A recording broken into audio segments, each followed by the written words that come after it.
Grabar.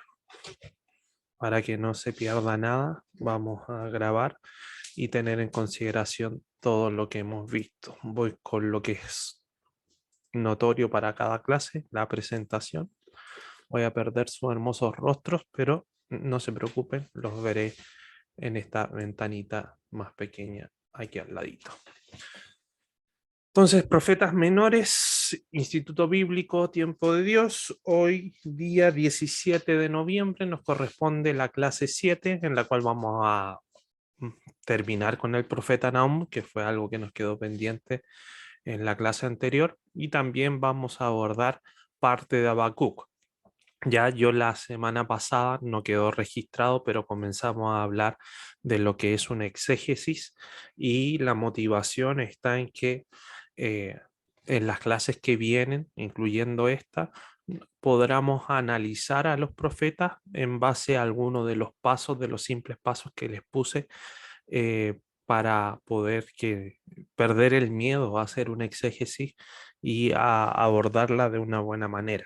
¿Ah? Muchos escribieron, hoy qué sencillo como lo hizo ver, uy, así cualquiera, gracias profesor, pero en realidad yo voy a estar agradecido de que ustedes comiencen a hacer exégesis de lo que sea que estén leyendo, no tan solo estudiando hoy en día que es Hechos y Profetas Menores, sino que en su diario devocional que tome una palabra y lo pueda analizar exegéticamente. Ese sería para mí un check de lo hicimos bien. También ver toda la materia, en este caso los profetas menores. Vamos a continuar con Nahum, pero vamos a recopilar toda la información que el libro de clase nos da. Sin antes señalar para mí lo que es el texto importante, porque puse Miqueas y es Nahum.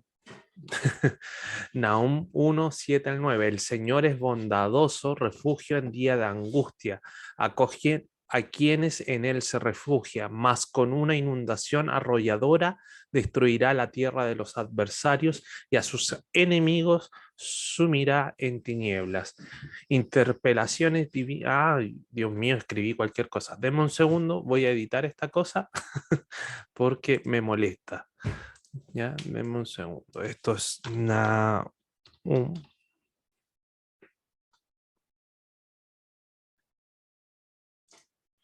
Y esta frase no va. Guardar. Y ahora sí lo muestro. Perdónenme esos detallitos de copy paste. El copy paste no funcionó tan bien. Entonces ahora sí. El Señor es bondadoso, refugio en el día de angustia. Acoge a quienes en él se refugian, mas con una inundación arrolladora destruirá la tierra de los adversarios y a sus enemigos sumirá en tiniebla. ¿Qué traman contra el Señor? Su acción destructora será total, no se repetirá la opresión. Eso es lo que nos señala Nahum 1 del 7 al 9 en la versión La Palabra Hispanoamérica, ya que, como les decía, es la Biblia que estoy usando de base hoy en día para mi vida devocional.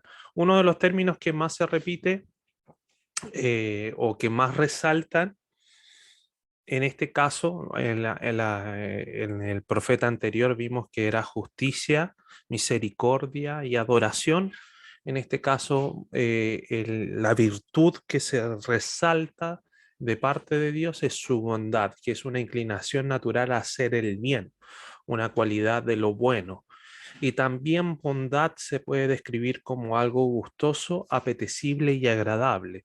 Y creo que todas estas definiciones calzan muy bien con la bondad de Dios. Es alguien que no puede hacer el mal porque Él se ha dispuesto a no hacerlo. Él define lo que realmente es bueno y Dios se nos ve con este carácter gustoso, apetecible y agradable. Quizás hablamos de comida con lo gustoso, pero probemos también al Señor, si se me permite la metáfora, probemos al Señor y percibamos lo bueno y delicioso que es. ¿Ya? A pesar de que Nahum parece ser un libro en donde se confronta la maldad de Nínive. Así lo mismo hizo Abdías con Edom, de ser unos libros que tienen como característica principal el juicio para estas dos naciones.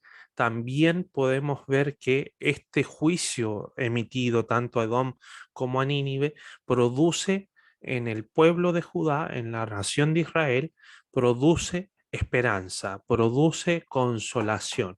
Entonces, una de las palabras claves que también podemos rescatar del profeta Nahum es la palabra consolación. Es el hecho de estar de lado, ya el término griego que yo les hice ver en Juan, paracleto, significa estar en el lugar de, en el mismo lugar de. Entonces, en ese sentido, la consolación es alguien que está a mi lado, alguien que entiende lo que estoy viviendo. Y bueno, citando Juan también, ya que lo hice, el Espíritu Santo es este perfecto consolador, es quien está al lado de nosotros.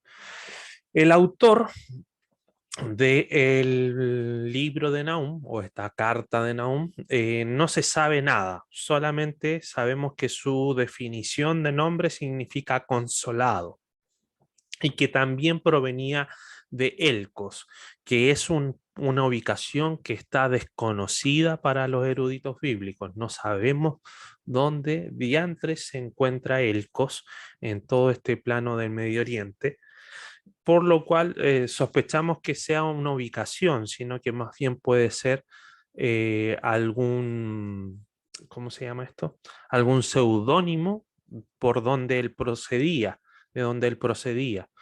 Se suele también hacer referencias a otros profetas que se describen no tan solo por el lugar de procedencia, sino por un seudónimo de la locación, que es desconocida, lamentablemente.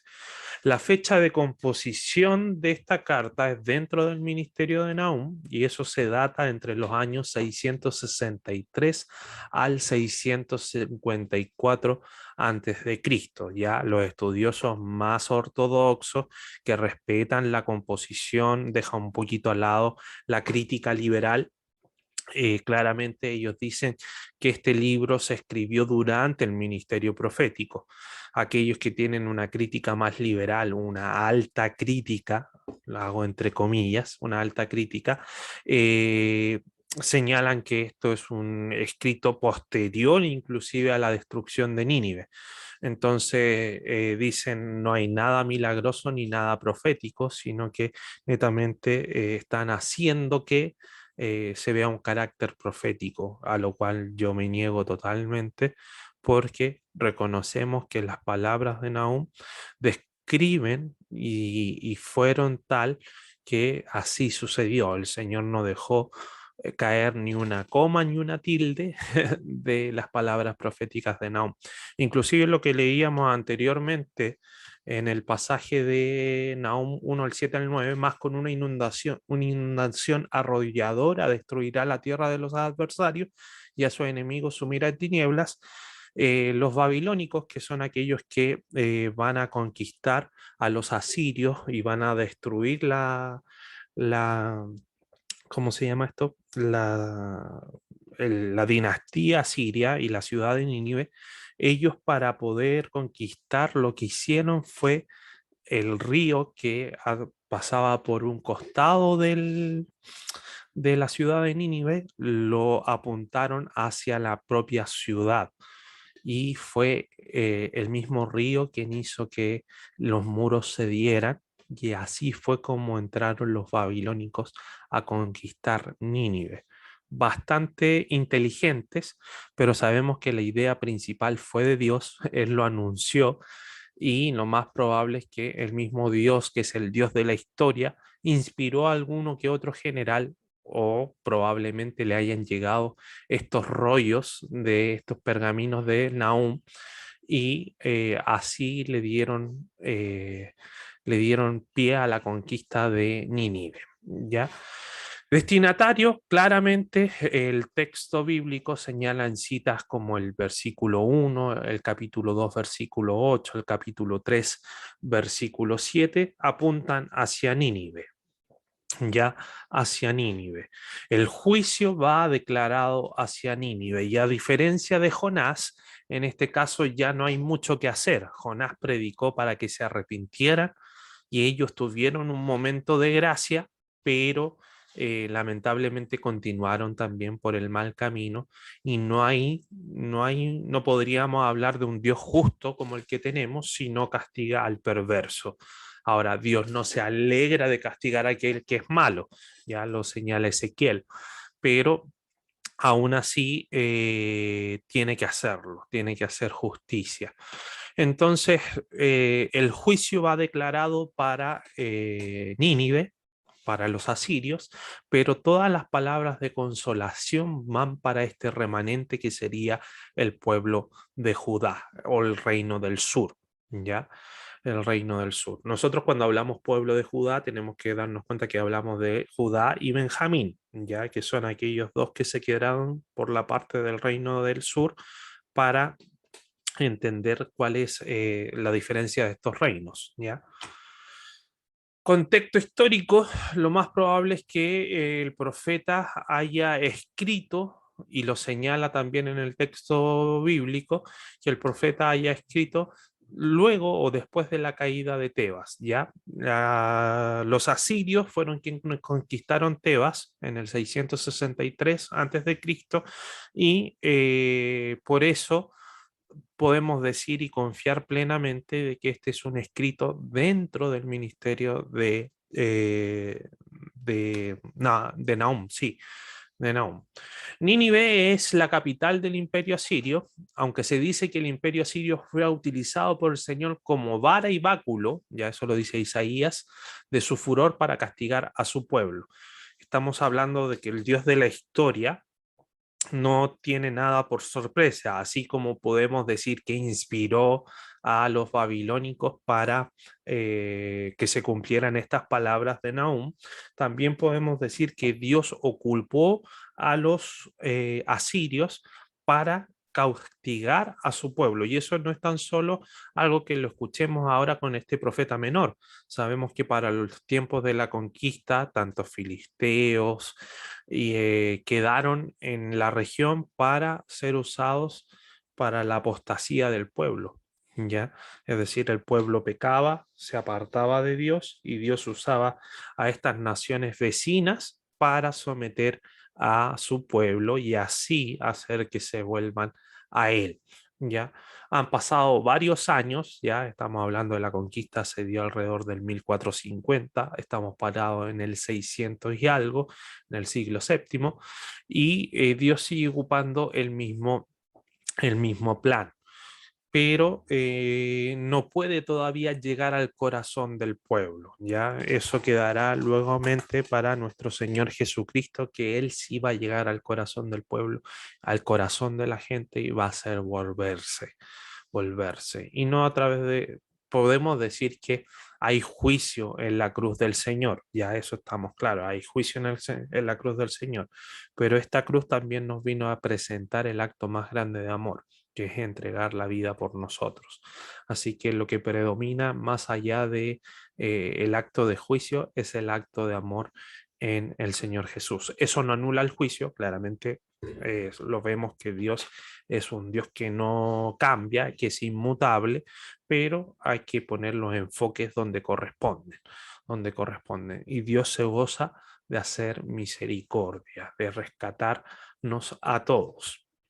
Ya, cierro mi paréntesis. Para el 669 al 627 a.C., los gobernantes asirios se hicieron famosos por su crueldad y mayormente bajo el reinado de Asurbanipal. ¿Ya? Asurbanipal, para este rango de años, era el emperador, por así decirlo, o el sumo rey de los asirios, y este era muy cruel, muy, muy cruel. Yo les he dicho y les he comentado que dentro de su crueldad, él asesinaba a las mujeres embarazadas apuñalándolas en el vientre, ¿ya? A los niños pequeños los arrojaban por los muros, a los príncipes de las naciones los empilaban en picos y los ponían al inicio o en los muros de la ciudad. Así que en este sentido sabemos y es comprobado por la historia que los asirios eran muy, muy crueles, muy, muy crueles. En el reinado de Asurbanipal, la mayor parte de las naciones de la media luna fértil habían sido subyugadas por los ejércitos asirios o pagaban tributo a Asiria, ¿ya? Había una cuestión que cuando los asirios se acercaban, su fama de esta crueldad era tan grande que la gente decía al tiro, no nos conquisten bajo la presión del poder militar, sino que rápidamente nosotros conocemos su historia, así que cedemos nuestra voluntad y nuestra independencia a ustedes, por lo cual si es necesario pagar tributo, lo haremos gustosamente. Y inclusive también se mezclaban con los asirios para perder en cierta medida la identidad de la nación. Esa era la finalidad de los asirios. Ellos mezclaban las castas para subyugar a la gente. Es decir, y sobre todo esto les pasó a los samaritanos, ya que fueron conquistados por los asirios y estos para perder su identidad como nación israelita, no tan solo fueron llevados al exilio, sino que también fueron mezclados. Y vamos a tener para el tiempo posterior al exilio, como algunos personajes aún así señalaban a esta mezcla, inclusive para los tiempos de Cristo se señalaba en esta mezcla como cosa, pecado sumamente grande por no haber guardado la casta la casta israelita, la casta hebrea. Así que esos son más o menos los modus operandi. Totalmente contrario a los babilónicos que hacían, exiliaban a todo el mundo. Y ahí es lo que le va a pasar al reino del sur, que también va a ser llevado cautivo a eh, la Mesopotamia. Es así, eso es lo que pasa a Babilonia. Leía, sin embargo, antes de que él muriera, vamos de Asurbanipal, empezó a cambiar el cuadro y después de su muerte, alrededor del 627, el imperio asirio se desmoronó rápidamente. Al fin, después de un sitio de 3 meses, Nínive misma fue tomada en el 612 por esta conjunción de medos y babilónicos. Ya esta unión complementaria de medos y babilónicos van a ser, como les decía, a través de tomar un nuevo cauce del río, van a poder entrar a la ciudad de Nínive. Y el sitio duró no más que 3 meses, ya una cosa muy poca. Recordemos que los sitios podrían durar años y años y años. Cuando nosotros hablamos de la media luna fértil, les pongo esta imagen porque es necesaria para no hacer dibujitos, porque mis dibujos en, en esta cosa de Zoom son horribles. Pongo mejor una imagen. Tenemos la media luna fértil de Medio Oriente, lo que sería el Éufrates y el Tigris, el río Jordán y también el río Nilo. No estoy subrayando nada. Ya, el Tigris y el Éufrates, el río Jordán con su mar de Galilea y mar Muerto, y el río Nilo, y también acá tendríamos todo lo que es el mar Muerto. Entonces, estas cositas nos hacen entender, Nínive se situaba por este puntito que estoy dibujando. Entonces, para poder conquistar, claramente, si estaban ubicados aquí la capital, lo que hacían era todo este recorrido para llegar hasta el río Nilo. Y eso es lo que conquistaban, la mayor extensión. No tan solo va a pasar con los asirios, va a pasar con los babilónicos, va a pasar con los griegos y con los romanos, que son estos 4 imperios que tienen una preponderancia bíblica bastante, bastante fuerte. Continúo. Ahí tenemos una imagen que nos señala este tema de el imperio asirio, aunque creo que hay estaríamos hablando más de babilónicos por la forma en que está dibujada su peinaje, su barba, y porque el león representaba fielmente a lo que es Asiria.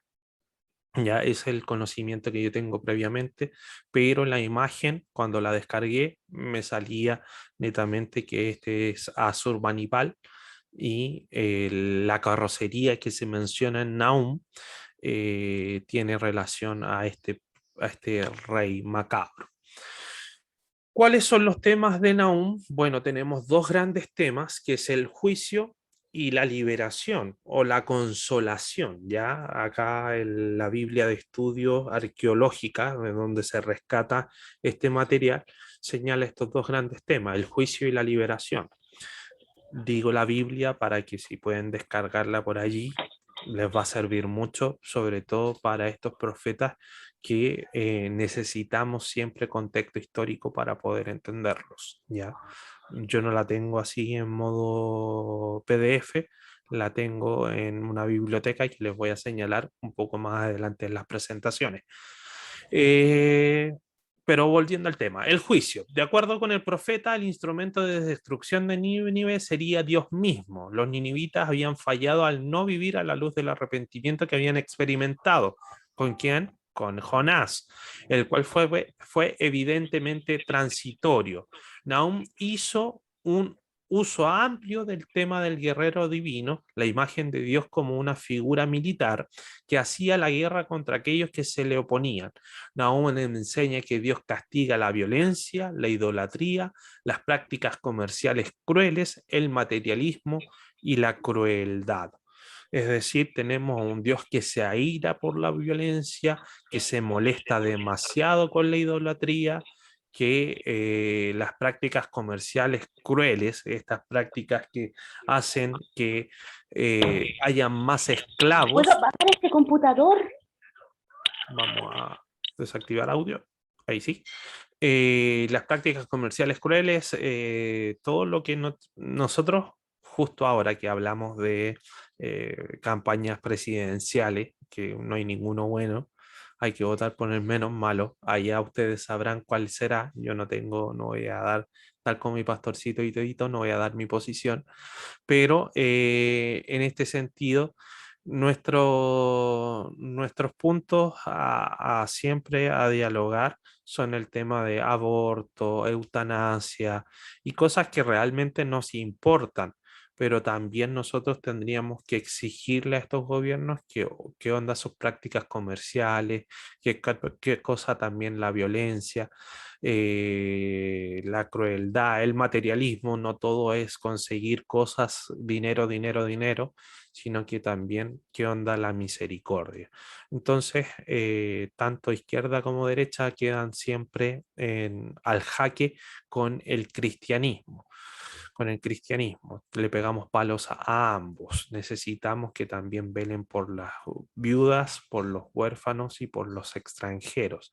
Ya esta triada que yo les mencionaba la clase anterior.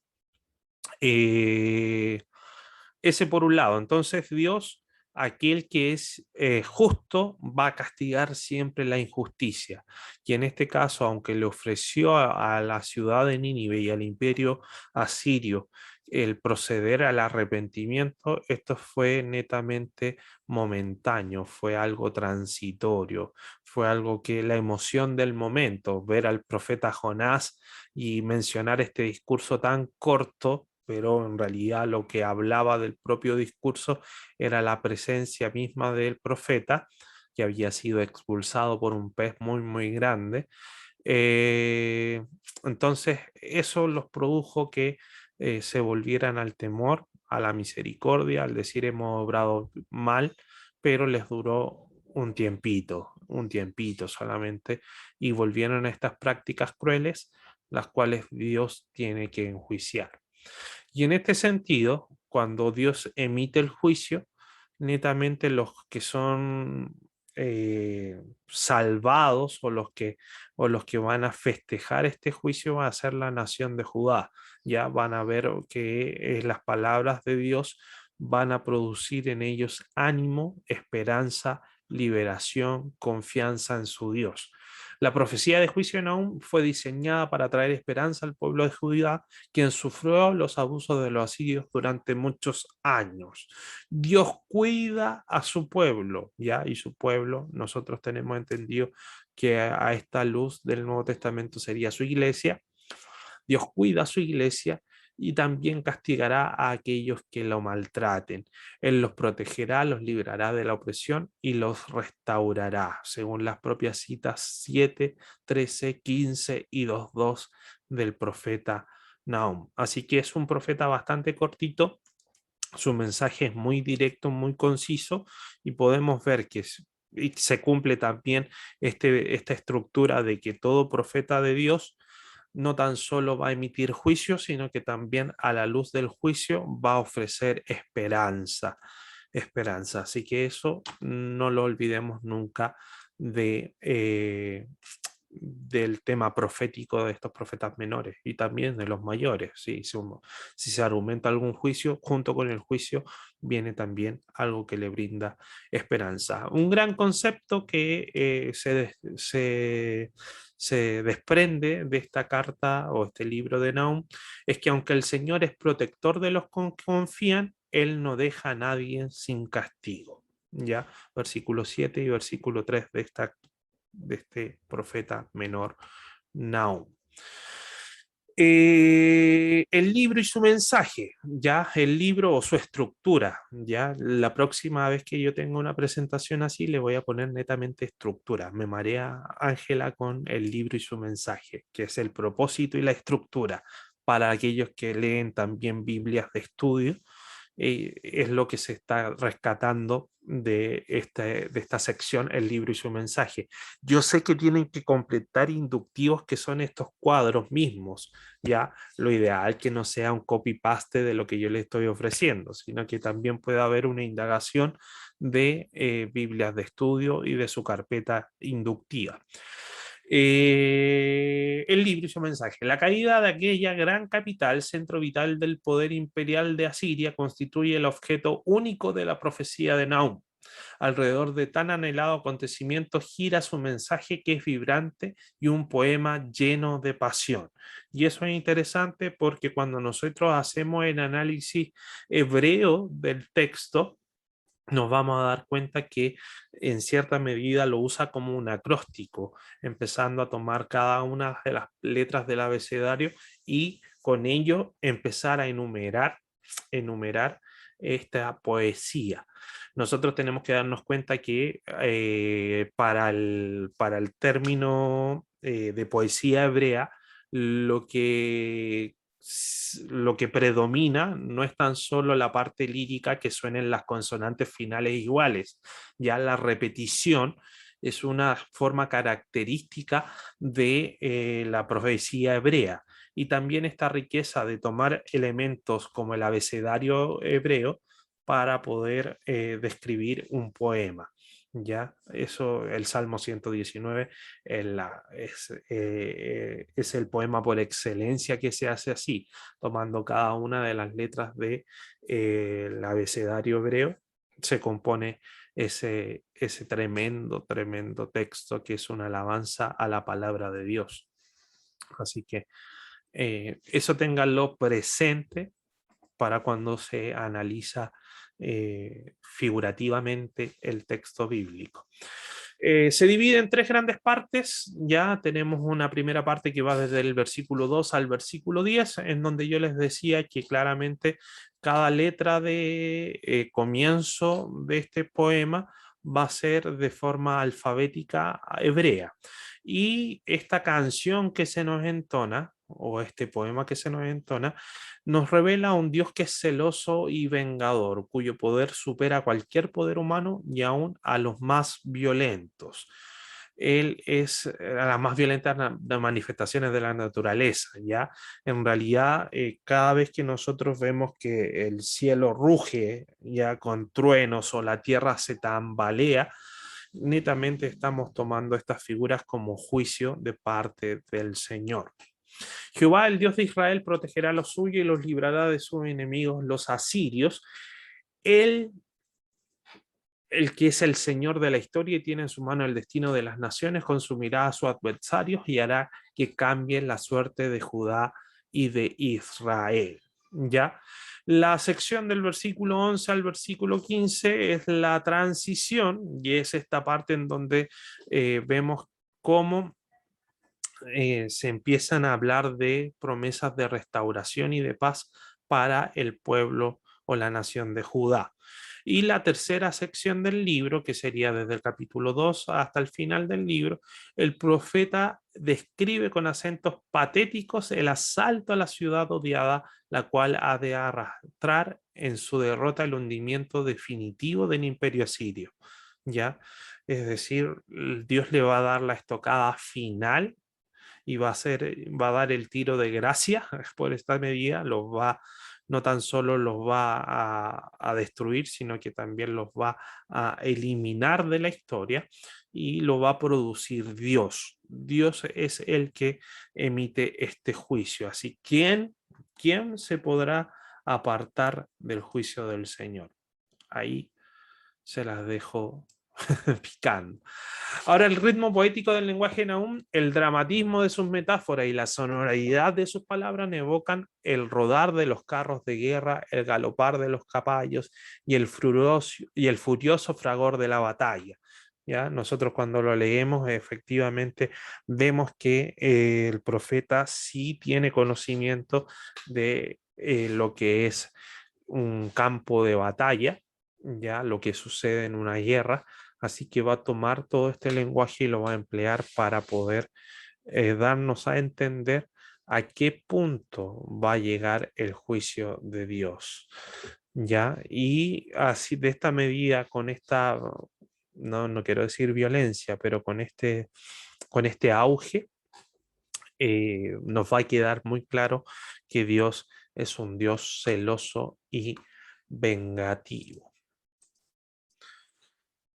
Nahum tiene una característica particular, nos ofrece una maravillosa visión de lo que es un Dios poderoso y justo, ¿ya? Que mantiene sus normas morales absolutas y ofrece esperanza a los despreciados y oprimidos. Es decir, tenemos un Dios que moralmente es inmutable, no va a cambiar. Lo que él ha considerado bueno en la ley va a permanecer por los siglos de los siglos como bueno.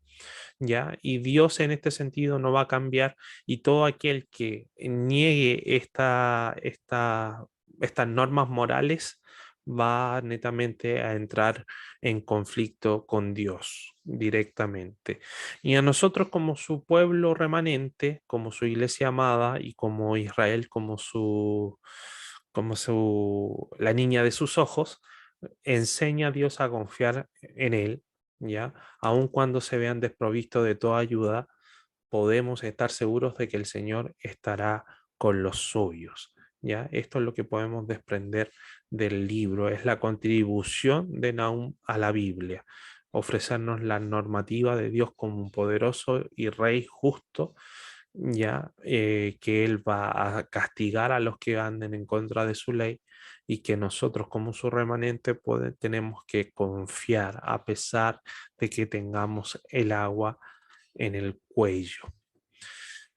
Carácter de Dios, netamente podemos ver que Dios es bueno, pero también es un Dios celoso, que es un Dios poderoso, que es un Dios que provee, ya que Él es Jehová Jireh, que nos provee de todo lo que necesitamos y aún más, que es un Dios soberano. Hemos acuñado un montón de oportunidades, ya llevamos 3 clases, que Dios es el Dios de la historia y no hay ningún aspecto de la historia que se le escape a Dios para cumplir su plan.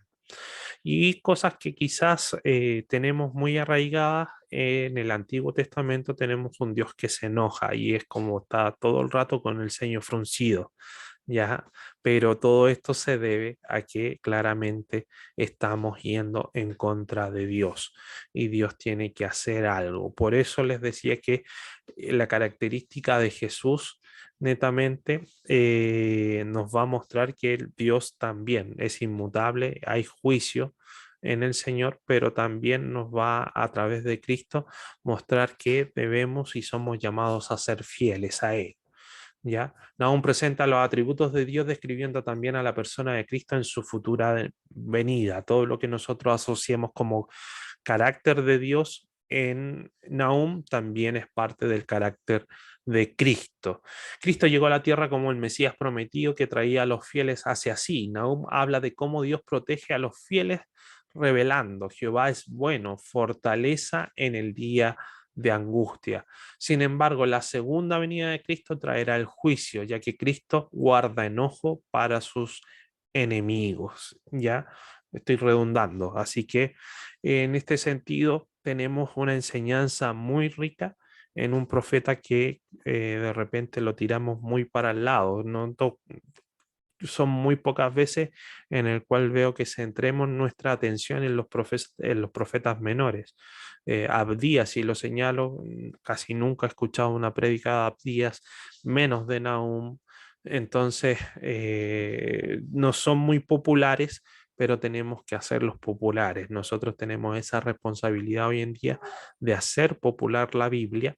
Y en este caso, aunque nos gusta predicar a un Dios de amor, también no podemos evitar el juicio que hay detrás del sacrificio de Cristo. Eso.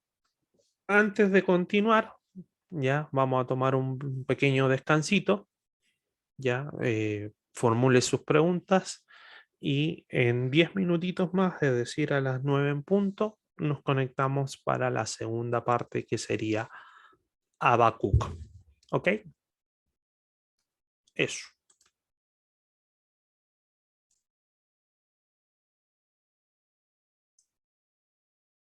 Ahí sí. Entonces vamos a continuar la lección con el profeta Habacuc, ya, pero no nos vamos a olvidar que para, como lo hicimos la semana pasada, mencionamos un poquito el orden de una exégesis.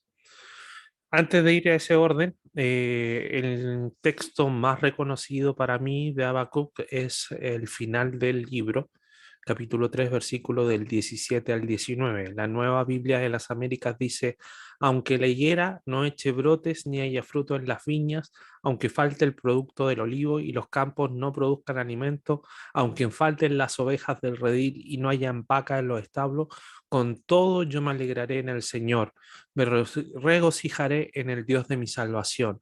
El Señor Dios es mi fortaleza. Él ha hecho mis pies como los de las siervas y por las alturas me hace caminar. Para el director del coro con mis instrumentos de cuerda. Es decir, toda esta expresión, aunque la higuera no eche brotes ni haya frutos en las viñas, con todo eso me alegraré en el Señor, es un cántico. Es un cántico. Y el profeta Habacuc goza de una particularidad única para los profetas menores. Pero antes de eso, recordar los simples pasos de una exégesis. Si ustedes ya se están dando cuenta, yo estoy mencionándole varias Biblias, usando varias traducciones para que en cierta medida ustedes puedan cotejar lo que es este primer paso de una exégesis, leer el texto en distintas versiones bíblicas, versiones, traducciones o paráfrasis. Ya voy a netamente tocar este punto un poquito más adelante. Luego de haber leído y haber orado al Señor pidiéndole: Señor, revélame o ayúdame a interpretar correctamente este texto, uno resalta e investiga las palabras claves, y eso quiere decir que buscamos el significado en español y la etimología, ya sea en hebreo, arameo o griego, según el texto que estemos estudiando. Como tercer paso, vamos a identificar las figuras literarias y, como yo les decía, basta de asustarse con eso, están las cosas hechas, existe un diccionario de figuras de dicción que netamente uno va al índice, busca el texto que se está estudiando y nos revela cuál es la figura literaria que se está empleando. Y con ese sentido, lo único que yo hago es identificar y dar a entender por qué se está usando esa figura literaria. Así de sencillo, lo puedo ubicar yo. Ahora, si usted se acuerda cómo identificar un símil, una metáfora, una personificación, una ironía, una pregunta retórica, bien en su estudio de hermenéutica. Muy, muy bien. Lo tengo por aquí. Sí, lo tengo por aquí. Lo muestro a la pantalla porque ahí tenemos, está bastante a mal traer, pero se nota que se ha leído. Claves de la interpretación bíblica de Tomás de la Fuente. Su curso de hermenéutica debe haberse basado en este texto que es introductorio, y hablo de un texto introductorio sencillo y fácil con respecto a hermenéutica. Ya hay otras cosas mucho más complejas, pero me gusta este y también me gusta como interpretación eficaz de la Biblia, de Gordon Fee. Ya también es un libro antiguo que netamente recalca estos pasos que yo estoy señalando en la presentación. Así que todo ese material espero que lo tenga. Si no, en el Classroom, revíselo porque lo voy a estar compartiendo. El cuarto paso ya para este análisis exegético son los datos esenciales, el contexto histórico, social y religioso. ¿Ya? Es lo que también hacemos en las clases de los profetas menores. Cuando usted ve estos cuadros que se plantean, netamente son el capturar los datos esenciales. ¿Quién es el autor? ¿En qué fecha se escribió? ¿Cuáles son sus destinatarios? ¿Cuál es el contexto inmediato del texto? ¿Qué sucedía con los imperios en este caso? ¿Qué sucedía con la religión? ¿Qué sucedía socialmente? Todo eso nos va a ayudar a comprender el texto que estamos estudiando. Luego comenzaría el significado textual y teológico de la carta o libro de la sección estudiada. Ya ahí es donde empezamos netamente a hacer un análisis palabra por palabra, contexto por contexto y ver el significado real del contenido teológico que tiene la cita. Para ello siempre se suele ocupar en este caso comentarios bíblicos ya y compararlos. Ya la comparación de comentarios bíblicos, lo que yo les decía siempre en este quinto paso, tener ya esbozado gran parte de su propio comentario y este ir nutriéndolo o alabando al Señor por decir que usted opina lo mismo que opinan otros comentaristas. Eso haría que no tan solo usted está bien en lo que está pregonando, sino que todos ellos también están viendo bajo el mismo prisma el tema del texto bíblico.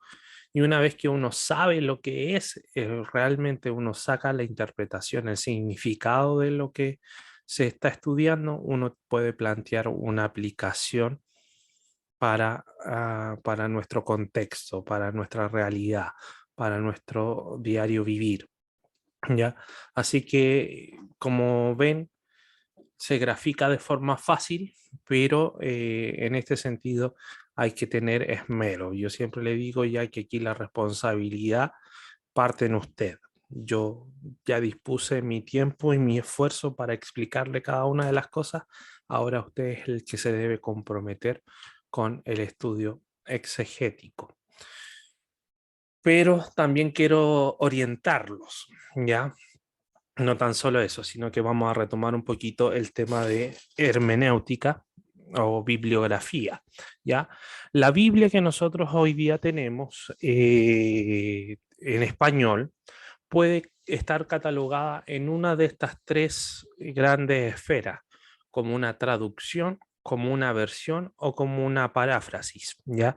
Sabemos que este texto original no está en español, sino que es un texto que está en el idioma hebreo, tiene algunas poquitas cosas del arameo que se rescataron a través de, o se, sí, pues se rescataron a través del exilio babilónico. Ahí es donde empezaron a emplear el término en arameo, y luego la cultura general para los tiempos de Jesús era el griego, ya, y este griego se habla de un griego koiné, que es el griego común, ya el griego hablado, no es el griego de la filosofía, tan elevado, sino que es un griego hablado de forma común. Estos serían los manuscritos originales, y pongo entre paréntesis o entre comillas, entre corchetes, el tema de original, porque lamentablemente no tenemos ningún manuscrito original, todos son copias de copias de copias, ¿ya? Son copias antiguas, pero no dejan de ser copias. Entonces, cuando nosotros hablamos de una traducción, es que tomamos estos manuscritos ya más antiguos y los llevamos a un idioma final, ya sea el español, el inglés, el francés, cualquier idioma o cualquier dialecto. Nosotros hablaríamos de traducción si tomamos el texto en hebreo, griego y arameo y lo llevamos a nuestro idioma contemporáneo. Eso se conocería como una traducción. Ahora, cuando nosotros hablamos de manuscritos originales, netamente tenemos dos grandes compilaciones, lo que es el texto recibido y el texto crítico. Texto recibido es esta compilación que hace Erasmo de Rotterdam en el siglo XV, en donde él consigue tener una Biblia totalmente en griego. ¿Ya? Y en base a este texto en griego, muchos, para la época de la Reforma, porque eso es el siglo XV, para la época de la Reforma toman este texto para traducirlo a las distintas lenguas, ya sea Lutero lo hizo en alemán, tenemos a Casiodoro que hizo lo propio al español. Después tenemos la King James, que efectivamente tomó este manuscrito y lo llevó al tema inglés, viene a ser posterior a la traducción en español, para que ustedes lo sepan también como bibliógrafos, cuál fue una traducción que se hizo primero. Se hizo primero la versión en español y luego se tradujo, años después se tradujo al inglés, ya, por el rey Felipe. Por eso no, James, por el rey James. Ya, por eso se hizo esa traducción, él lo pidió. Entonces, como ven, tenemos dos distintas fuentes, pero también como abordemos estas fuentes es como se va a catalogar nuestra versión o traducción.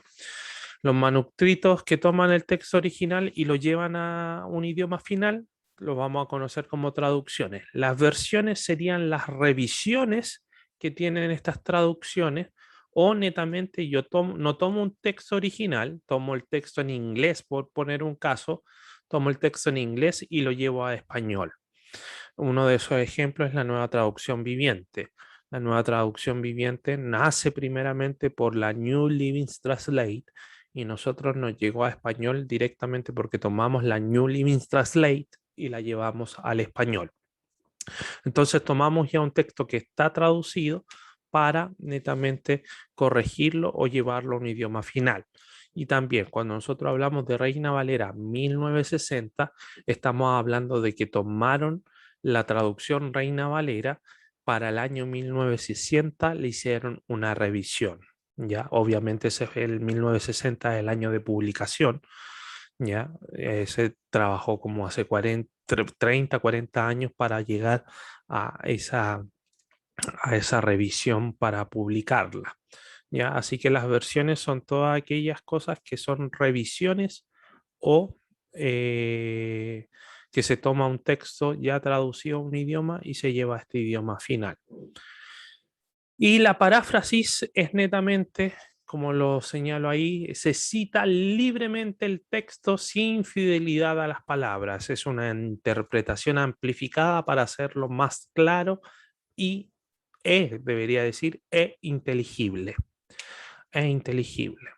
Ya, la paráfrasis es tomar un texto, y es lo que solemos hacer nosotros, la mayoría que no tenemos buena memoria, y, el versículo bíblico dice más o menos así, y señalamos algo, estamos parafraseando el texto, queriendo hacerlo de forma más entendible. ¿Ya? ¿Cuál es la desventaja de una paráfrasis? Es que netamente, claramente pierde la fidelidad textual, por lo cual no es tan recomendable para el uso nuestro, que es de estudiantes de instituto bíblico. ¿ya? Más bien nosotros nos inclinamos por textos que son traducciones y versiones, ¿ya? Traducciones como tales, la Biblia de las Américas, la nueva versión internacional, citando cosas en español, la nueva versión internacional, la Reina Valera, todas esas, inclusive la Reina Valera se llamaría la Biblia del Cántaro, más que nada. La Biblia del Cántaro o la Biblia del Oso serían las traducciones originales, pero lo otro, todo lo demás son versiones, una reversión que, o imagínense, ya estamos en la Reina Valera 2020, ¿ya? Así que si lo pueden buscar y pueden observarla, tenemos esa revisión ya de la versión Reina Valera 2020. Ya han nacido un montón de versiones hoy en día, cada una tendrá una forma distinta. Y en este sentido, nosotros tenemos que agradecer a Dios de tener y de contar con muchas versiones en español de la Biblia, ya muchas de las versiones bíblicas. Ahora, una cosita que me llama la atención es que cuando nosotros nos planteamos el tema de la lectura, una persona promedio leerá 200 a 300 palabras por minuto, ¿ya? Y ahí pueden ver mi cara de asombro porque Habacuc, que es el profeta que vamos a abordar, tan solo llevaría 9 minutos leyéndola. Es decir, si usted se plantea leer Habacuc en una hora, lo puede leer 6 veces. ¿Y qué riqueza tendría leer Habacuc esas 6 veces en una hora en una versión distinta, ya en una traducción distinta o una paráfrasis? Por eso le digo, el compromiso es solamente suyo, suyo, suyo, suyo. Y ahí va a encontrar que puede contrastar las diferencias de las traducciones, de las versiones, para tener una mejor comprensión de lo que el propio texto está diciendo. Así que el desafío sería ese, netamente. Pero, profe, mi billetera no aguanta para tener chorro mil Biblias. La mía tampoco. Ya, aunque hago siempre ese esfuerzo de adquirir una y otra Biblia. Hoy en día estoy pegado con la palabra, lo fue la Biblia textual, lo ha sido la nueva versión internacional, me compré mi NTV, quiero una Biblia Jerusalén, y todo lo que le estoy mencionando se puede obtener de forma gratuita, ¿ya? Eastword es una biblioteca virtual que se descarga y es gratuito para Windows, ¿ya? Aquellos que tienen la manzanita, Mac, tienen que pagar, lamentablemente. Se puede craquear el programa, pero cuesta un montón. Yo en algún momento eh, intenté craquearlo para una de las alumnas y me la ganó, no pude, así que casi le regalo, creo que 8.000 pesos sale el programa y ahí lo tienen. En cambio, si usted tiene Windows, lo puede hacer de forma gratuita. El enlace está en el Classroom, ¿ya? Así que, ¿por qué le digo que es bueno? Bueno, si puede ver la imagen, hoy en día yo reinicié mi Eastword, pero tengo la Biblia, las Américas, la nueva Biblia de las Américas, la Biblia Palabra de Dios para Todos y la Reina Valera con número Strong. Ya son esas 4 siglas que están ahí. Yo tengo esa biblioteca y claramente después de esto y después de hoy voy a hacer que crezca en todas las versiones que se manejan. Ya tengo los módulos también, así que si alguien quiere decirme, profe, suelte la biblioteca, yo la puedo soltar. Ya. Lo rico es que esta aplicación viene con el tema de varias versiones bíblicas, como lo pueden ver ahí. Viene también con un área de comentarios, en donde yo tengo cargada comentarios como de la Biblia de Estudio Diario Vivir, como la Biblia de Estudio Mundo Hispano, como la Biblia textual. Esas son notas y apuntes de la Biblia textual. También están las notas y apuntes de la Biblia de las Américas, ¿ya? Y eso se puede analizar por libro bíblico, por capítulo y por versículo, ¿ya? Entonces, este material, le digo, es ideal para nosotros que somos estudiantes. Primeramente, porque tenemos múltiples versiones bíblicas y luego porque tenemos distintos comentarios. Inclusive a tal punto tenemos diccionarios. Yo lo tengo organizado así, como le digo, mi eSword que es reiniciada cada vez que se reinicia este computador, o sea, es reinstalada, más que nada, reinstalada cada vez que se inicia este computador. Tengo el diccionario de la Real Academia en 3 tomos, tengo el diccionario Vine, tengo la concordancia Astión, tengo un comentario bíblico y eso que dice DFD, BHI, o sea, BIL, ese es el diccionario de figuras de dicción. Lo que les decía, de repente poder identificar qué figura literaria se está empleando, yo pincho ahí y ¡tum! Trabajo hecho. Entonces, por eso le digo, una exégesis usted la puede hacer mental, claramente. Usted tiene esta herramienta, la puede hacer claramente. Pero lo ideal es que también tome apuntes aparte. Aparte. Entonces, si usted me dice, Pablo, quiero la Eastword, me ayuda a instalarla y cosas así, no hay problema, yo lo ayudo. Es una herramienta que ojalá se la hayan pasado en primer año y quizás yo me equivoqué o lo hice muy tarde en segundo, pero ya el próximo año ojalá que lo tenga instalado en su computador y le saque totalmente provecho. He visto Eastword que la mitad de esta cuadra, o sea, lo que estoy señalando, todo ese recuadro serían las distintas versiones bíblicas que tiene, ¿ya? Pero con que tenga 3, 4, 6 ya es una buena biblioteca de Biblia. Si usted no quiere instalar nada en su computador, bueno, también existe lo que es Biblia Gateway, ya, o en cualquier navegador, por cualquier dispositivo, usted ingresa a www.bibliagateway.com y se va a encontrar con distintas versiones autorizadas de la Biblia. Acá en este caso la presentación está señalando la nueva traducción viviente.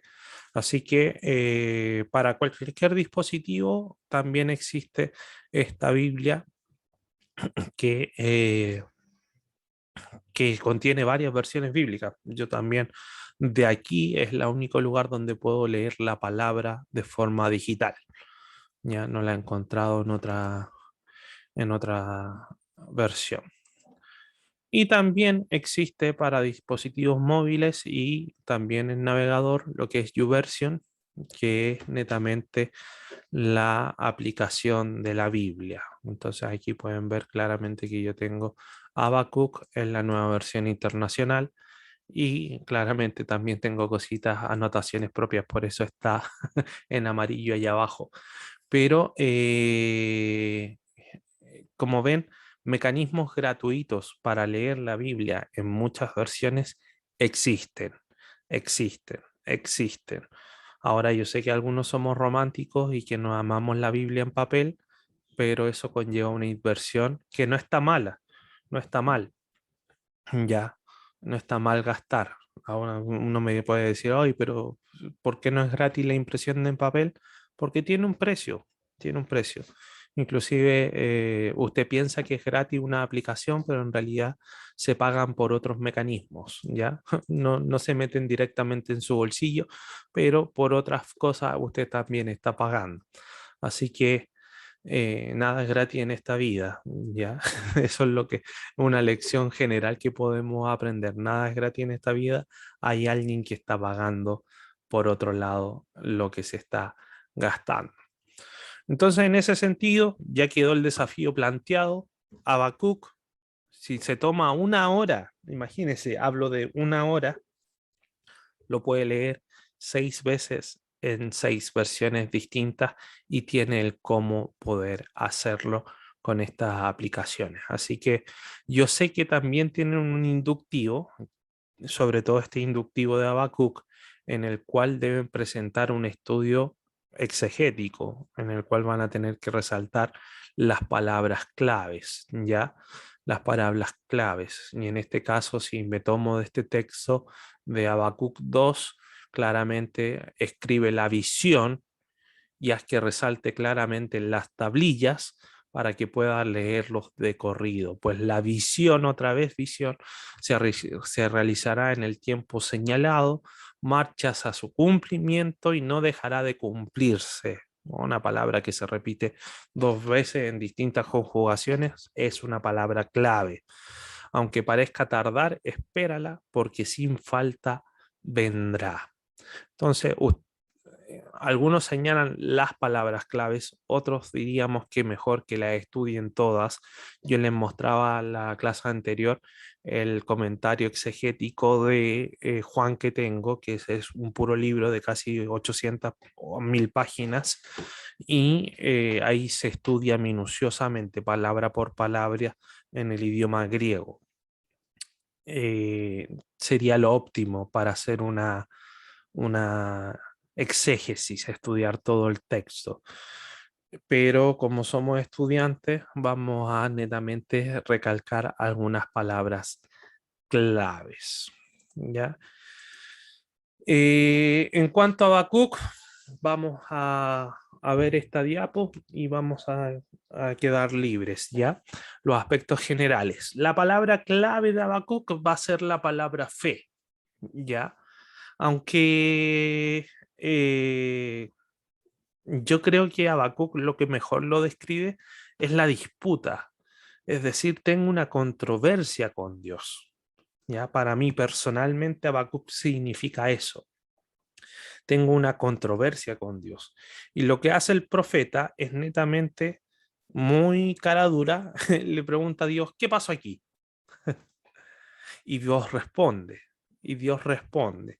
Hay un diálogo entretenido entre Dios y el profeta que lo hace, que representa al pueblo en general, pero también nosotros sabemos que el don profético o que el profeta se distingue por ser el vocero de parte del Señor, ¿ya? Para el pueblo. Pero en este caso, el profeta a voz del pueblo interpreta o interpela, no interpreta, interpela a Dios. ¿Ya? En una estructura bien sencilla tenemos esta interpelación, tenemos una respuesta de Dios y luego tenemos una oración de Habacuc. Así de sencillo se puede bosquejar esta profecía. ¿Ya? Habacuc significa abrazo y eso ya me dispara un montón de cositas, ¿ya? Significa abrazo. Alex San Pedro, que es uno de mis referentes hoy en día, prontamente será un profesor mío, eh, él dice, él tiene una canción que es un dicho español, dice que no ahogas, pero aprietas, ¿ya? Y en ese sentido nos damos cuenta de que la profecía de Habacuc lo que hace con el profeta y con el pueblo es ampararlos dentro de su abrazo. No hay un edicto de juicio, más bien hay un sistema de identidad del pueblo con Dios, del profeta con Dios. Le hablaba del rol del profeta, netamente es tomar la revelación y comunicársela al pueblo, pero en este caso Habacuc llega a un diálogo con Dios, llega a un diálogo con Dios. De Habacuc no se sabe mucho como autor, ya lo único que sabemos se desprende directamente de su escrito y él se presenta como el profeta. Y esto sucede también con Ageo y como en Zacarías, que no tenemos mucha noción de dónde viene, pero ellos se presentan y son reconocidos, autodenominados profetas, profetas de parte del Señor. Eh, Le hablaba de que Habacuc presenta un diálogo, pero su diálogo también tiene una forma de queja. Y ahí es donde me dispara también otra cosita. ¿Es posible que nosotros nos quejemos con Dios? Sí, es posible. Y es hasta una invitación que nos hace Habacuc. Porque cuando tenemos una controversia con Dios, lo interesante es que termine ahí, con Dios. Ah, porque si es una controversia que en donde yo refunfuño desde lejos y le digo, tú Dios, y no tengo la humildad para acercarme y para decir, Señor, ¿qué pasa con esto? Creo que este profeta Habacuc nos enseña a que nuestra oración siempre, ya sea de alabanza o sea un tema controversial, sea delante del Señor. Así que tenemos ese punto a favor de Habacuc, que quizás se está quejando, pero lo está haciendo con quien corresponde, con Dios. Y también no es que su queja menosprecie a Dios, ¿ah? Y lo apunte con el dedo, sino que siempre hay en el profeta un temor y un temblor delante del Señor. La fecha de composición, podríamos decir que se escribió entre el 612 al 588. El profeta estaba claramente consciente de que Jerusalén y Judá están bajo la amenaza de los babilónicos. Si nosotros lo leemos en Reina Valera, vamos a encontrar en ese versículo 1:6 los caldeos, ¿ya?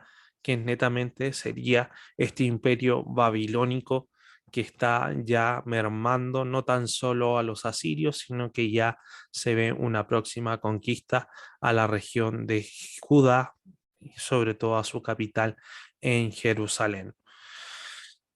Por lo tanto, la mayoría de los estudiosos fechan el manuscrito en el siglo VII antes de Cristo, ya un escrito un poquito tardío, pero claramente esto fue después del reinado de Josías. Nosotros tenemos que darnos cuenta que Josías fue uno de los pocos reyes buenos, de los pocos reyes buenos que preservaron el culto al Señor, pero aún así el pueblo hacía lo que bien le parecía y a pesar de que hay una reforma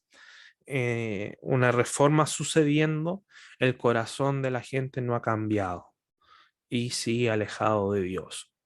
Así que claramente aquí el profeta les dirige su controversia con Dios a la región de Judá, al reino del sur, en donde es interesante ver que él también se pone la chaqueta de su pueblo, pero Dios es tajante en responderle y no oculta el pecado del pueblo. Por eso hablamos de que los babilónicos van a ser instrumentos de Dios para corregir al pueblo.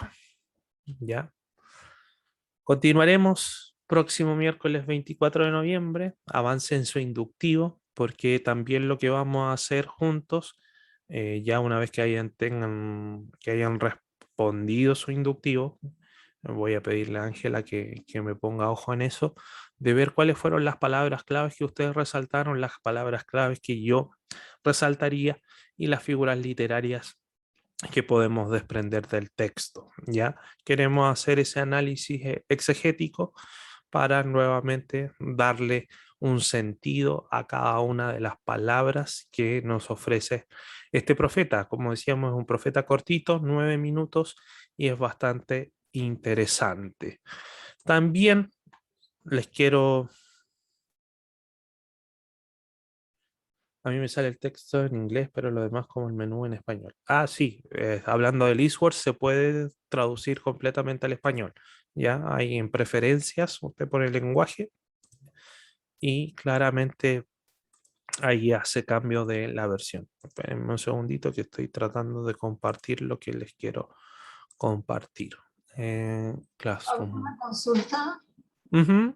A lo mejor ya lo dijiste, pero no lo alcancé a escuchar. Hay un trabajo en línea de tiempo el 25 de noviembre. ¿Ese qué día se entrega?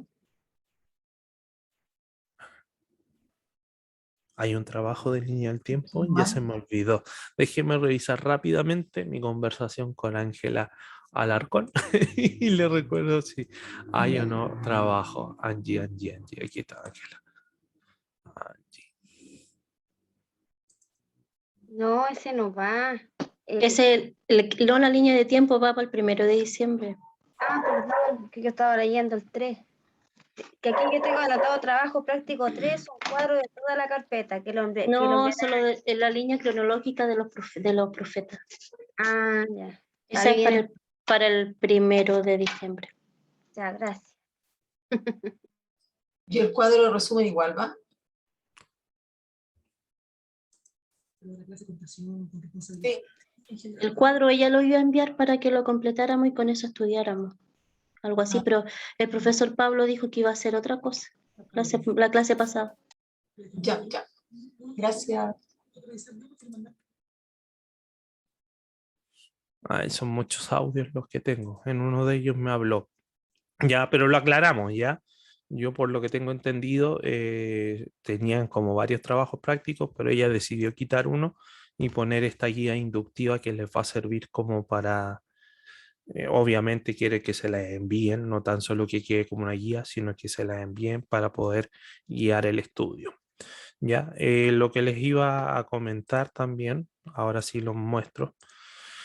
En el Classroom, claramente ya tienen la diapositiva, tienen aquellos que se conectaron de buena forma, tiene acá la reunión, tiene el PDF y el PowerPoint, tiene el enlace para Eastword, ya para que lo pueda descargar. Tiene el proyecto Lee la Biblia, como les digo, si ustedes no alcanzan a leer, cosa que no debería pasar, por lo menos antes de conectarse a la clase, reproduzca alguno de los videos para tener un contexto general. Pero lo que sí les quiero hablar es de lo que les estoy presentando, que es el podcast de los jóvenes. El primer podcast, el piloto, lo grabamos acerca de uno de los libros favoritos de Cristian, en este caso, que es Habacuc, y ahí desprendimos varias cositas que llaman la atención y que pueden contribuir a aplicaciones para el texto de Habacuc. Así que se los recomiendo. Ya hemos estado un poquito flojo con el podcast, pero nos falta un sitio director porque Ricardo recién está volviendo de su, de su licencia, se quebró el pie el pobrecito, o sea, no se quebró el pie, se cortó el tendón de Aquiles y recién ahora ya está andando normalmente. Pero como ven, los materiales y todas las cosas siempre están a disposición, solo queda que ustedes los tomen y si no pueden aplicar algo, si no pueden hacer algo bien, consúltenos, ya, consúltenos. Quizás yo me demore un poquito en dar respuesta, pero doy respuesta, ya. Pueden contar conmigo para todos sus trabajos inductivos y cualquier cosita, ya. Así que eso, no quiero extenderme más. Vamos a terminar Habacuc la próxima semana y vamos a tratar de avanzar rápidamente por los profetas menores que nos estén quedando. Eso. No tengo nada más que sumar. Si alguien tiene alguna duda, consulta, petición, oración, estamos atentos. Profesor, yo quería hacer como un comentario en relación al libro del Habacuc. Él toma, en general hemos aprendido en estas clases de los profetas menores mucho de la injusticia social que se cometía en Israel en ese tiempo. Él habla del soborno, de los juicios mal hechos, del cohecho que había, en general, de que los gobernantes eran injustos con la clase pobre, digamos, Con el pueblo. con el pueblo, con el proletariado. Y eso me lleva un poco a nuestro tema contingente que nos toca ahora con nuestras votaciones. He aprendido, digamos, que siempre la injusticia social ha estado, siempre. Que siempre el Señor ha tratado de ponerle freno con los profetas y bueno, y en el mundo moderno también ha habido personas que han intentado hacerlo. Pero cuando también está la otra parte, cuando uno tiene ya un bienestar social, en las sociedades que tienen ese bienestar, también son sociedades que a la larga tienen tanto que no tienen sueños, no luchan, y son algunas de las sociedades que tienen más altas tasas de suicidio, por lo que he investigado. Japón, Suiza, Suecia, países que son sumamente, que el bienestar social ya lo tienen superado, ya pasaron el límite de la pobreza, ahora son todos un bienestar social en común. Desarrollado, que es lo que nosotros queremos. Entonces, como usted bien decía, si en este domingo tenemos que votar por el menos malo, no creo que haya no tenemos por dónde. O sea, yo intento como cristiana empatizar con un sector u otro y no puedo. No, sí sé que muchas veces en lo social, o sea, digamos, los temas morales, hablemos de homosexualismo, divorcio, aborto, se supereditan ese tipo de pecados y no el otro tipo de pecado como los que los profetas hablan, que es la injusticia social, que es por lo que lucha el otro sector, digamos. Entonces ahí uno queda como al medio. ¿Qué hago? ¿Para dónde qué luz me daría a lo mejor el Señor? A lo mejor vamos a tener que tener un ayuno y oración para ver por quién votar, porque está complicado en este momento. Y Pero sí lo que he ido aprendiendo ahora, que como siempre se habla más, los profetas menores hablan mucho más de la injusticia social que de los pecados recurrentes, hablemos de homosexualismo y ese tipo de Ujú. pecados morales.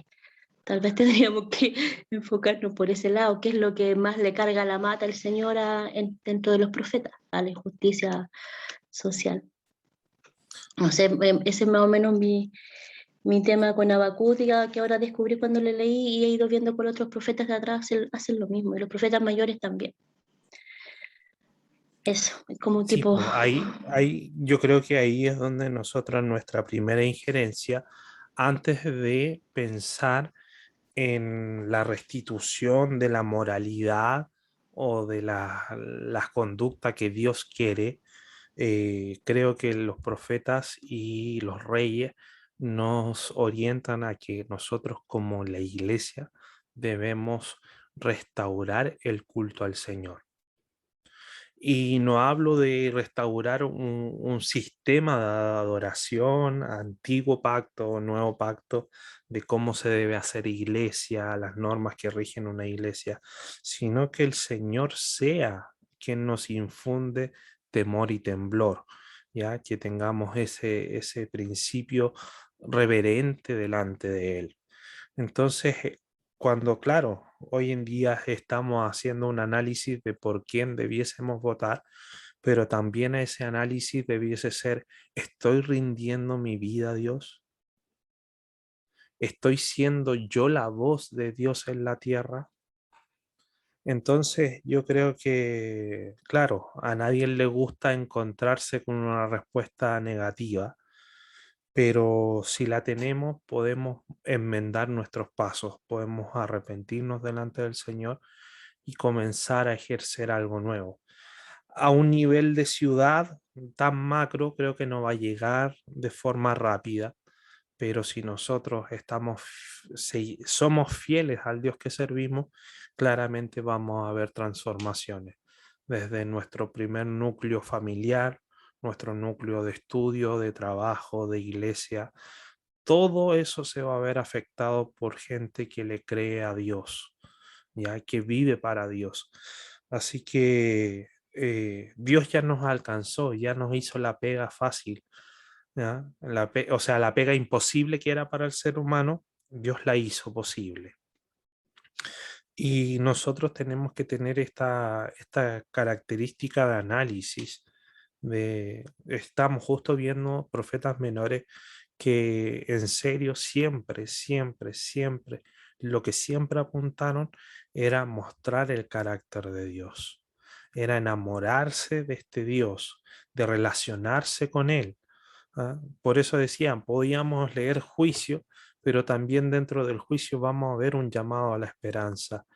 Y quizá hay una reprensión para cada uno de nosotros como miembros de la iglesia particular en lo que debemos hacer. Y tenemos que vivir conforme a los mandamientos de Jesús. Así que tenemos esa invitación, tenemos esa oportunidad de que en este tiempo podamos ser luz, ser luz. Claramente yo tiro para la talla votar por el menos malo. Si fuese votar por alguien, en serio ninguno me identifica, pero aún no puedo ser irresponsable y no efectuar un voto, ¿ya? Y no tener una opción. Ahora, claramente, ni derecha, ni izquierda, ni centro, si es que existe, me representa. A mí lo que me representa es Jesucristo, ¿ya? Pero eso no me hace un ser apolítico, me hace un ser apartidario. Les voy a reproducir un cortito que me llama mucho la atención, compartir con sonido. No tiene nada que ver con la clase, pero lo quiero reproducir. Pareciera que estuviéramos viviendo en un país Olvídense sin de la respeto, publicidad de... sin valores, donde el que Olvídense. Ahí está. Jesús no es ni de izquierdas ni de derechas. Ujú. Yo creo que Jesús es el que nos da la capacidad de poder hacer una valoración de la izquierda y una valoración de la derecha. A ver si me sé explicar. Yo creo que hay cosas buenas en la izquierda y hay cosas buenas en la derecha. Y el cristiano tiene que discernir que no debemos de apoyar ciegamente a ningún grupo político, sino que la fe debería de ser una conciencia moral en la sociedad contra todo grupo político. Me explicaré. Los evangélicos nos seducen las ideologías de derechas con dos temas de estrella, el aborto y la ideología de género, ¿verdad? Y con este gancho nos llevan a su territorio y nos hacen olvidar, por medio de ese gancho, nos hacen olvidar la injusticia política, la corrupción económica, los bajos salarios, la explotación de los emigrantes, las leyes injustas, etcétera, etcétera. Pero nos ciegan con el aborto y con la ideología de género. Y nosotros, tontamente, caemos en ese anzuelo. Por otro lado, la izquierda también tiene aspectos que son tremendamente positivos, ¿verdad? La lucha por la justicia, la lucha por la igualdad, la lucha por un mundo más justo. Entonces, ¿qué debe de hacer la Iglesia? Yo creo que la Iglesia es una voz de conciencia que tiene que dar palos, entre comillas, a izquierda y a derecha, que tiene que levantar una voz contra el aborto y la ideología de género, que es defendida por la izquierda, pero también tiene que levantar una voz contra la violencia doméstica, tiene que levantar una voz contra la trata de seres humanos, tiene que levantar una voz contra la marginación y la manipulación de los emigrantes. La Iglesia no puede casarse ni con la izquierda ni con la derecha. Y creo, Alex, que la Iglesia no puede echarse en los brazos de ninguna ideología política. Correcto. Que a Dios le rompe el corazón, como he oído en muchos líderes evangélicos, el aborto y la homosexualidad. Recuerdo que en el Antiguo Testamento Dios se declara el protector del huérfano, de la viuda, del pobre y del extranjero. Entonces, yo cuando veo a veces las imágenes de las pateras, de los barcos de refugiados que llegan a mi país y que me produce un rechazo porque van a acabar con mi bienestar económico, pienso, es que el protector de ellos es el Dios al que yo invoco. El que realmente va a tomar partido por ellos es Dios. En resumidas cuentas, yo creo que cuando la Iglesia actúa como Iglesia, le tiene que llover bofetadas de la izquierda y de la derecha, porque tiene que ser una voz crítica hacia la izquierda y hacia la derecha. Cuando la derecha nos aplaude, lo único que hacemos es alejarnos de la izquierda, o cuando la izquierda nos aplaude, nos alejamos de la derecha. Creo que somos una voz crítica y deberíamos de serlo. Pero Profética, no sé, ¿no? Profética. No sé si me he explicado con suficiente claridad. Bueno, ahí tenemos a Alex San Pedro y a Félix Ortiz, que es un genio total en cuanto a Biblia y todo lo que es el análisis de nuestra sociedad líquida, así se le llama. Entonces, como ven, estamos hablando de eso, de la justicia social, del amar misericordia, de hacer el bien, de no olvidarnos de la moralidad absoluta de parte del Señor. Y son estas cositas que son nuestra voz y nuestro estandarte. Y la única forma de casarnos con eso es siguiendo al Señor, no siendo partidario de algún grupo político. Por eso no estoy llamando ¿cómo se llama?, al anarquismo, sino que la iglesia rija el poder, inclusive la iglesia en el momento de la historia, cuando la iglesia dejó de ser perseguida, pasó a ser perseguidora. Entonces, nunca hemos podido conciliar un evangelio y la política, nunca, como que nos cuesta, pero yo creo que con gente que interpreta el evangelio de buena manera, con gente y lo interpreta no tan solo que sabe lo que es, sino que lo vive también, vamos a poder hacer de que nuestra política cambie, ¿ya? Yo en eso tengo la esperanza.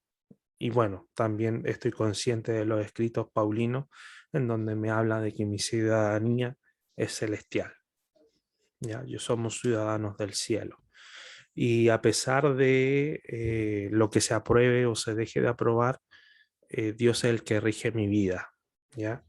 Claramente yo me voy a doler con los que sufren, pero Dios es el que rige mi vida y a Él le debo mi pleitesía. Eso, mis amadas, me metí en un tema político, no sé por qué, pero Le creo le quería comentar a mis compañeras que yo me uní al podcast de Alex San Pedro con Andrés Pérez. muy bueno. Buenísimo, para que lo busquen, lo escuchen y uno aprende mucho entre sus bromas y su... Pero también tiene mucha sabiduría, mucho del Señor ellos. Y también me uní a Alex San Pedro como canal, porque me gusta su No, teología. es Uno muy, muy bueno. uno vuela con ellos. Así que, hermana, la insto sobre todo los podcasts porque uno se ríe enormidad y aprende mucho. Así que Aprendo. como el profesor estaba ahí mencionando, para que lo tengan en consideración. Consideren Sí. también a Andresito, Andrés Andrés. Pérez, es muy bueno, muy, muy bueno. Sí, La una iglesia, la persona. parroquia se llama. Yo lo sigo a todos por Facebook, por YouTube. Bueno, cuando hicieron un congreso, participé en el congreso y todos los días Alex San Pedro me manda un matricúlate en Academia de la Biblia. Y ya le dije al Señor el próximo año, en septiembre, me matriculo porque ya habría terminado ya mi certificado. Ustedes van a terminar tercer año también, sigan estudiando, Dios mío, ¿por qué no? Siempre, siempre, siempre estudiando, always estudiando. Así que eso. Señor, te damos gracias porque tú eres quien rige nuestra vida. Y si en algún momento somos infieles, te pido, Señor, que tú nos permitas regresar, tomar conciencia de lo malo que estamos haciendo y poder arrepentirnos genuinamente y abandonar, Señor, nuestra infidelidad, nuestro pecado. Papito, te reconocemos a ti como el Señor y Salvador de todo, como el que tiene la película clara. Y si somos tuyos, Señor, vamos a llegar a este concepto de tener la vida clara, nuestro propósito claro y siempre avanzando en el objetivo tuyo, que es salvarlos a todos. Papito, te amamos y te damos gracias por todo lo que tú has gestado en el día de hoy. Te adoramos y te bendecimos en el nombre de Jesús. Amén y amén. Bendiciones, mis amadas. Espero que estén muy bien. Nos vemos el próximo miércoles. También Edgar y Alejandro, porque quizás dirán, hoy se olvidan de nosotros. No, Edgar y Alejandro los tengo en mi corazón también. Vamos para Gracias. bendiciones, nos vemos. Chao, Chao, chao. bendiciones. Hermana, bendiciones.